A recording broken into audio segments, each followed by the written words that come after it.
കഴിഞ്ഞ ദിവസങ്ങളിൽ വന്നിട്ടുള്ള ചെറിയ ഒരു പ്രശ്നം, അദ്ദേഹം നല്ലൊരു ഡോക്ടറാണ് എന്നുള്ള കാര്യത്തിൽ ആർക്കും തന്നെ സംശയമില്ല. വളരെ ആത്മാർത്ഥമായി ജോലി ചെയ്യുന്ന ആളാണ് എന്നുള്ള കാര്യത്തിൽ ആർക്കും തന്നെ സംശയം ഗവൺമെന്റിനും പൊതുജനങ്ങൾക്കും ആർക്കുമില്ല. അദ്ദേഹം മാത്രമല്ല, ഇവിടെ ജോലി ചെയ്യുന്ന എല്ലാ വ്യക്തികളും, എല്ലാ ഡോക്ടർമാരും, ജൂനിയർ റെസിഡൻസ് ആവട്ടെ, സീനിയർ റെസിഡൻസ് ആവട്ടെ, അസിസ്റ്റന്റ് പ്രൊഫസേഴ്സ് ആവട്ടെ, അസോസിയേറ്റ് പ്രൊഫസേഴ്സ് ആവട്ടെ, എല്ലാവരും വളരെ ആത്മാർത്ഥമായി നിസ്വാർത്ഥ സേവനം നൽകുന്ന ഒരു സ്ഥാപനമാണ്. ഒരു ചെറിയൊരു ഇഷ്യൂ വന്നപ്പോൾ എന്റെ ഒരു സഹപ്രവർത്തകൻ ഡോക്ടർ ഹാരിസ് ഇങ്ങനെ ഒരു ഫേസ്ബുക്ക് ഇടുകയും അത് വളരെ കോൺട്രവേഴ്സികൾ വിളിച്ചു വരുത്തുകയും ചെയ്യുകയുണ്ടായി. അതിന്റെ പേരിൽ കുറേയധികം പ്രശ്നങ്ങൾ വന്നതിനാൽ അത് ഗവൺമെന്റ് ഇടപെടുകയും വളരെ കാര്യമായി അതിൽ ഇടപെടുകയും ഒരു കമ്മിറ്റി ഇതിനു വേണ്ടിക്കൊണ്ട് അന്വേഷിക്കാൻ വേണ്ടിക്കൊണ്ട് നിയോഗിക്കുകയും ഉണ്ടായി.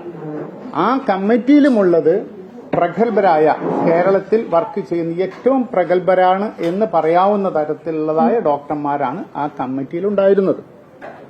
അവരുടെ ഒരു റെക്കമെൻഡേഷൻ നമുക്ക് തരികയുണ്ടായി. ആദ്യത്തെ റെക്കമെൻഡേഷൻ എന്ന് വെച്ച് കഴിഞ്ഞാൽ നമ്മുടെ HTSന്റെ പ്രവർത്തനം വളരെ ഒന്നുകൂടെ മെച്ചപ്പെടുത്തുക, നല്ല രീതിയിൽ എൻഹാൻസ് ഫൈനാൻഷ്യൽ പവർ കൂട്ടുക എന്നുള്ളതായിരുന്നു. ആ കാര്യങ്ങൾ സർക്കാർ തലത്തിൽ, മന്ത്രിസഭ തലത്തിൽ അത് നടന്നു വരുന്നുണ്ട്, വളരെ ആക്റ്റീവായിട്ട് നടന്നുകൊണ്ടിരിക്കുകയാണ്. ആദ്യത്തെ കാര്യം. രണ്ടാമത്തെ കാര്യം, ഇത് പറഞ്ഞിട്ടുള്ളത് അദ്ദേഹം അല്ലെങ്കിൽ എൻക്വയറി കമ്മിറ്റി ഒരു പോയിന്റ് പറയുകയുണ്ടായിട്ടുണ്ട്. ഒരു ഉപകരണം അവിടെ കാണുന്നില്ല എന്ന് എൻക്വയറി കമ്മിറ്റി അത് സൂചിപ്പിക്കുകയും അത് എൻഡോഴ്സ് ചെയ്യുകയും ചെയ്തിട്ടുണ്ട് എന്റെ സുഹൃത്തായ ഡോക്ടർ ഹാരിസ്. മൂന്നാമത്തെ കാര്യം, ഒരു കാര്യം കൂടെ പറഞ്ഞിട്ടുണ്ട്. എന്താണ് ഞാൻ പിന്നെ പറഞ്ഞത്. 3 റെക്കമെൻഡേഷൻസ് ആണ് അവർ പറഞ്ഞിട്ടുള്ളത്. അപ്പൊ രണ്ടാമത്തെ കാര്യം, സർക്കാർ സർവീസിലുള്ളത് ഞാനാവട്ടെ, ഡോക്ടർ സുനിലാവട്ടെ, ഡോക്ടർ ഹാരിസ് ആവട്ടെ, ആരാണെങ്കിൽ തന്നെ ഒരു കോഡ് ഓഫ് കണ്ടക്ട് തെറ്റിച്ചു കഴിഞ്ഞാൽ അതിന്റേതായ ഒരു ചെറിയ പ്രൊസീഡിംഗ് നടത്തണം എന്ന് ഉദ്ദേശിച്ചിട്ട് ഒരു പോയിന്റും കൂടി അതിൽ എഴുതി ചേർത്തിട്ടുണ്ട്. അതിന്റെ പേരിൽ അദ്ദേഹത്തിന് ഒരു മെമ്മോ ഗവൺമെന്റ് ലെവലിൽ സെർവ് ചെയ്തിട്ടുണ്ട്. അത്ര മാത്രമേ ഉള്ളൂ. അതൊരു റുട്ടീൻ ഇത് ഈ സംസാരിക്കുന്ന ഞാൻ ചെയ്താലും ഇത് തന്നെയാണ് അവസ്ഥ. അതല്ലാതെ കണ്ട് അതിന്റെ അപ്പുറത്തോട്ട് പോകാൻ ഒരു ഉദ്ദേശം എനിക്കുമില്ല, സർക്കാരിനുമില്ല എന്നാണ്.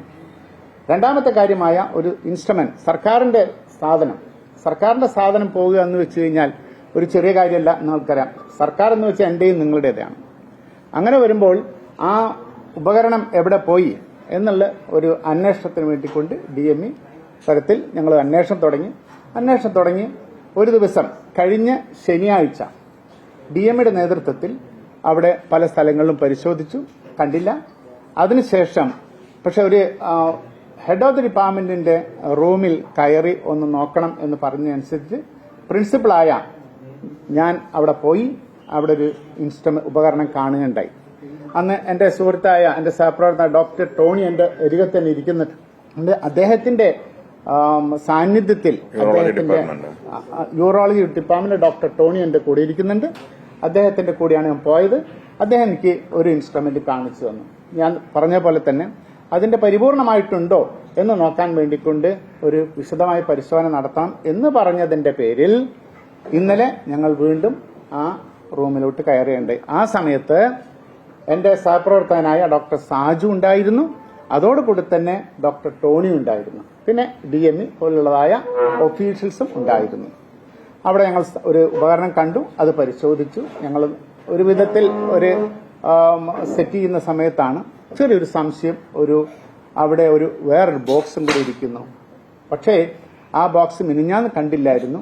അങ്ങനെ ഒരു ബോക്സും കൂടെ കണ്ടപ്പോൾ അതും കൂടെ നോക്കിയപ്പോൾ അതിൽ ചെറിയ രീതിയിലുള്ള ബില്ലുകളും കാര്യങ്ങളും കണ്ടപ്പോൾ അതിൽ എന്തോ അസ്വാഭാവികത ഉണ്ട് എന്ന് തോന്നുകയും അങ്ങനെയാണ് വിശദമായിട്ട് ആ റൂം പരിശോധിക്കാൻ വേണ്ടിക്കൊണ്ട് വീണ്ടും ഞങ്ങൾ കുറച്ചു നേരം ഇരിക്കുകയും അതിനുശേഷം ഞങ്ങൾ നോക്കുകയും അതിനെപ്പറ്റി മനസ്സിലാക്കി പരിശോധിച്ച് ശരിയായ രീതിയിൽ റിപ്പോർട്ട് സർക്കാരിന് നൽകണം എന്നുള്ള ഉദ്ദേശത്തിലാണ് അത് ഇന്നലെ അവസാനിപ്പിച്ചത്.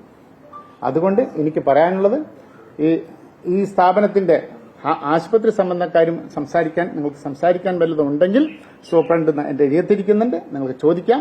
എനിക്ക് പറയാനുള്ളത്, ഇതൊരു വലിയ സ്ഥാപനമാണ്, നിങ്ങളുടെയും എന്റെയും എല്ലാവരുടെയും സ്ഥാപനമാണത്. അത് നല്ല രീതിയിൽ കൊണ്ടുപോകേണ്ടതും നല്ല രീതിയിൽ പ്രവർത്തിക്കേണ്ടതും എല്ലാവരുടെയും ആവശ്യമാണ്. അതിനു വേണ്ടിക്കൊണ്ട് മാധ്യമ സുഹൃത്തുക്കളും പൊതുജനങ്ങളും സഹകരിക്കണം എന്നുള്ളതാണ് എനിക്ക് നിങ്ങളോട് അഭ്യർത്ഥിക്കാനുള്ളത്, പ്രിൻസിപ്പൽ എന്ന നിലയിൽ.